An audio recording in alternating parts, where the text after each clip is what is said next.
we drive by a church every Sabbath on our way to church, and it says casual worship. You assume immediately that they mean casual attire.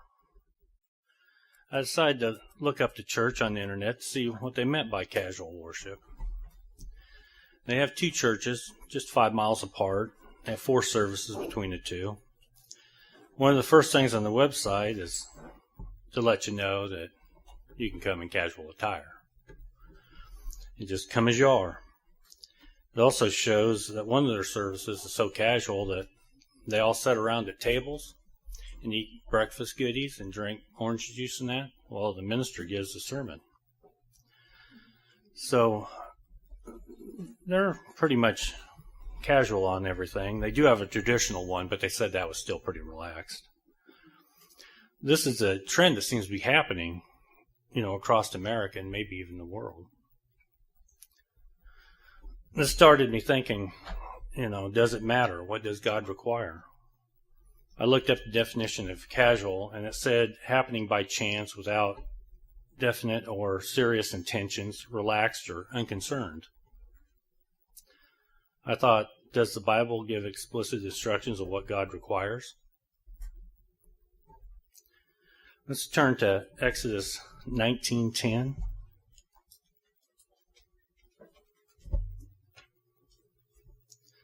Exodus 19 and verse 10.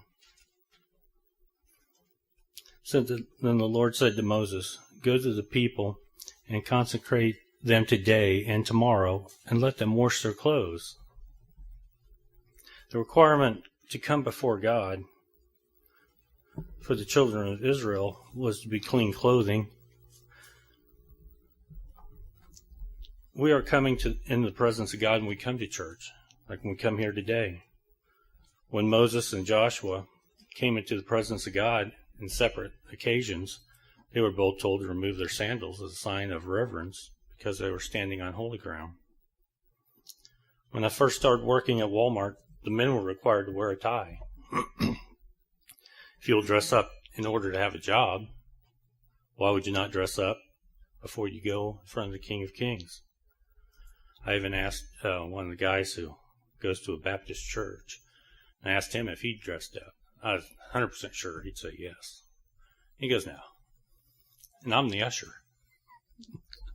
I was kind of shocked by that, but he says he doesn't, but his wife does. So, and try entering the court of any king on earth today in casual garment. Let's see how far you get. You don't need to turn to it, but in Matthew 22:11 it reads, "But when the king came in to see the guests, he saw a man there who did not have on wedding garments. And he said to him, 'Friend, how do you come in here without a wedding garment?' And he was speechless." I understand that people have felt that dressing up was insincere and for a show in the past, and they see it as hypocritical. The point is, who are we dressing for? Are we dressing before a king, or are we dressing to show off to others? 1 Timothy 2:9, Timothy was instructed with these words, "In like manner also, that the women adorn themselves in modest apparel and propriety and moderation, not with braided hair or gold or pearls or costly clothing, but which is proper for a woman professing godliness with good works." This is seen to be battling an attitude of dressing up outwardly, but not being filled with godliness. We'll turn to Leviticus 19:30.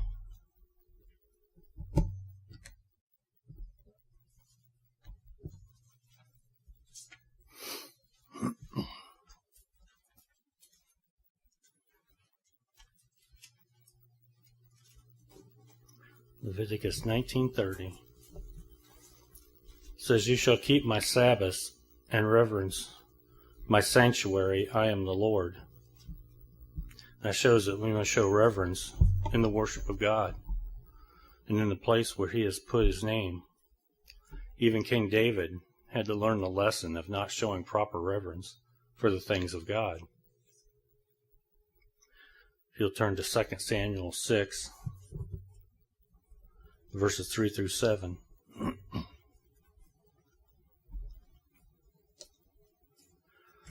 So they set the ark of God on a new cart and brought it out of the house of Abinadab, which was on the hill, and Uzzah and Achio, the sons of Abinadab, drove the new cart.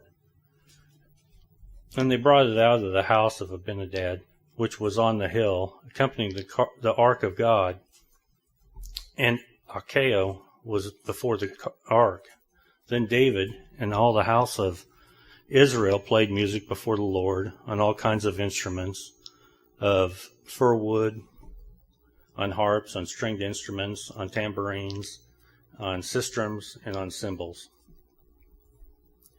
And when they came to Nacon threshing floor, Uzzah put out his hand on the ark of God and took hold of it, and the oxen stumbled.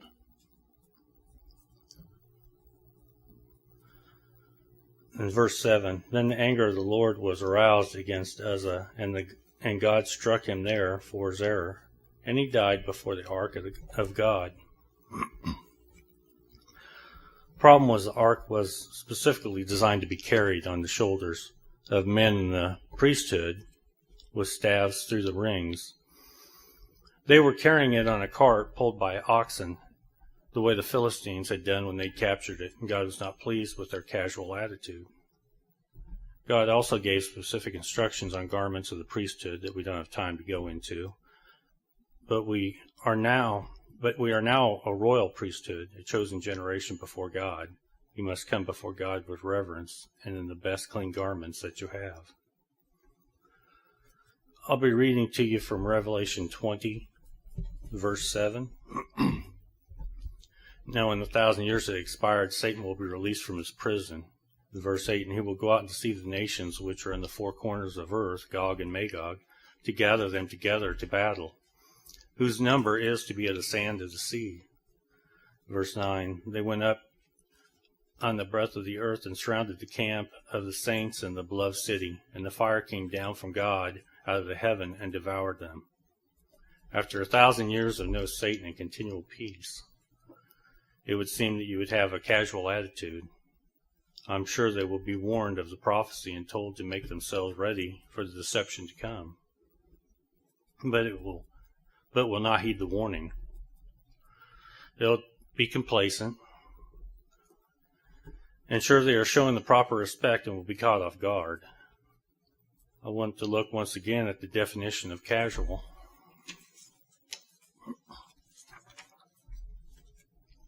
Happening by chance without definite or serious intentions, relaxed and unconcerned. Do not be lacking in a serious attitude toward the worship of God and being relaxed and unconcerned. It would seem that the danger of casual attire is that the messages also become casual. We can't see the Sabbath as just another day. This is a time to set apart for worshiping God on a day that He said He wanted to be worshipped on, with reverential, proper respect. So hopefully this sermonette wasn't too casual.